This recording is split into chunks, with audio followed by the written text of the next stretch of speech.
Online उपक्रमामध्ये जीवशास्त्र विषयाकरता आपल्या सगळ्यांचे स्वागत आहे. विद्यार्थी मित्र, यापूर्वी आपण जीवशास्त्र विषयाचे 2 टॉपिक शिकलेलो आहात.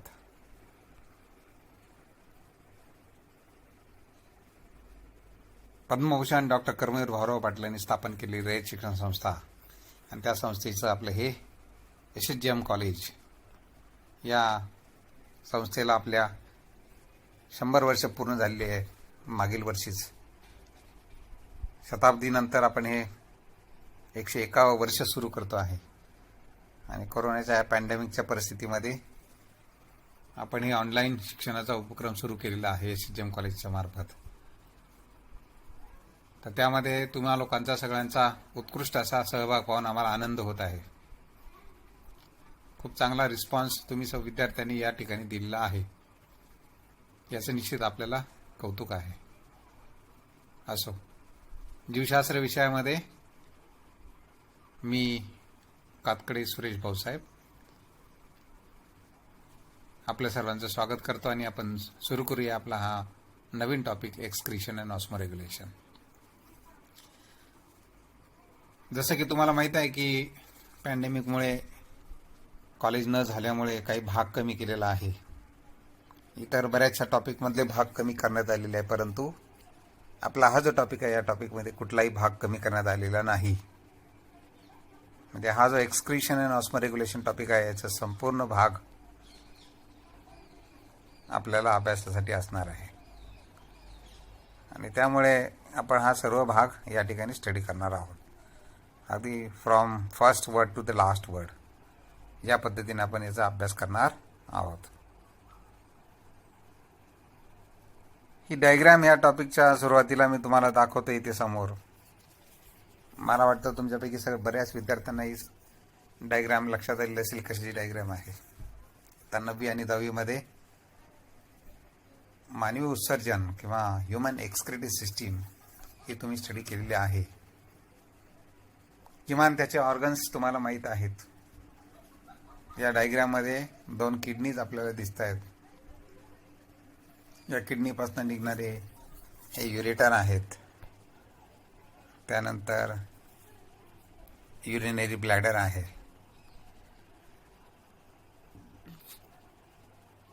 आणि शेवटी हा युरिनरी ब्लॅडर जे आहे ते युरेथ्राच्या स्वरूपामध्ये बाहेर पडताना आपल्याला दिसते. तर ही किडनी इथे दिसते आपल्याला. त्याचबरोबरीनं हे युरेटर आहे, हे किडनी आहे, हे युरिनरी ब्लॅडर आहे आणि हा जो दाखवला हा युरेथर आहे. त्यानंतर या 2 मोठ्या ब्लड वेसल इथे दिसत आहेत आपल्याला. ही आहे एओर्टाची ब्रांच आणि या एओर्टाच्या ब्रांचला इथे आलेली जी ही दिसते आहे ही रिनल आर्टरी आहे की जी किडनीला ब्लड सप्लाय करते. त्यानंतर ही जी ब्लड वेसल आहे ब्लू कलरची ही आहे इन्फिरियर वेना केवा की जी इन्फिरियर वेना केवा या किडनीकडून निघालेलं ब्लड लंग्सकडे घेऊन जाते आहे, हृदयाकडे घेऊन जाते आणि मग नंतर ती लंग्सकडे जाते. तर या पद्धतीने हे एक्सरे सिस्टीमचे ऑर्गन्स तुम्हाला इथे लक्षात येतील, नाही का.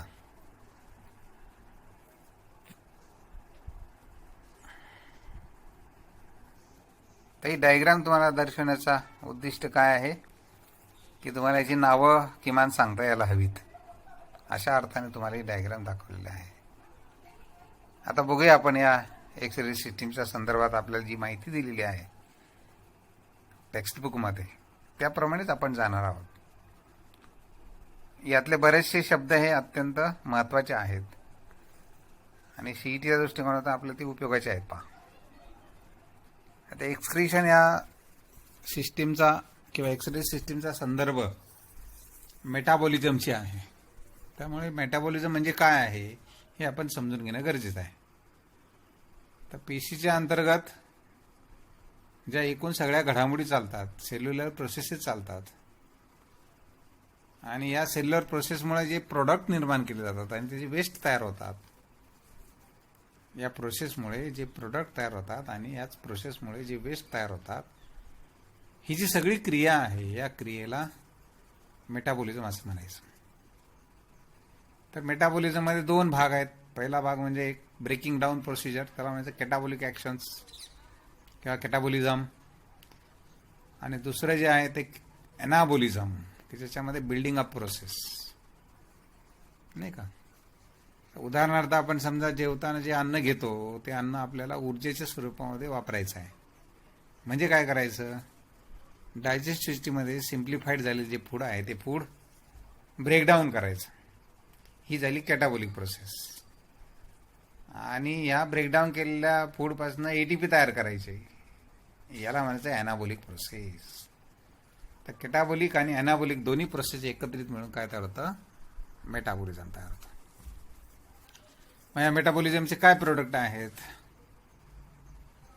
तर हे जे प्रोडक्ट तयार होतात हे प्रोडक्ट याला म्हणायचं मेटाबॉलिक वेस्ट प्रोडक्ट. आणि या मेटाबॉलिक वेस्ट प्रोडक्टमध्ये काय काय आहे, तर फ्लुइड्स असतील, गॅसेस असतील, ऑर्गॅनिक इनऑर्गॅनिक सबस्टन्सेस असतील. So these all substances should be removed out of the cells. पेशीच्या बाहेर ती काढली पाहिजे. आणि मग पेशीच्या बाहेर काढण्यासाठी शरीरामध्ये आपल्या वेगवेगळ्या प्रकारचे ऑर्गन्स आहेत. तर हे ऑर्गन्स मिळून एक्सक्रीटरी सिस्टीम तयार होते. आता काय हे एक्सक्रीशन म्हणजे, डेफिनेशन काय, तर खरं म्हणजे absorption, collection and elimination of metabolic waste from the body is called as excretion.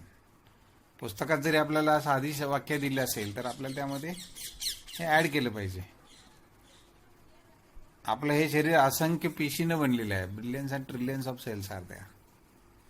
From each cell the metabolic waste is absorbed, collected. Absorb करायचं रक्तामध्ये, ब्लडमध्ये, कलेक्ट करायचं एकत्रितपणे, आणि मग ते किडनीच्या मार्फत, एक्सक्रीटरी सिस्टीमच्या मार्फत हे बाहेर टाकायचं आहे. अशी ही डेफिनेशन आहे. Elimination of metabolic waste product from the body is called as excretion.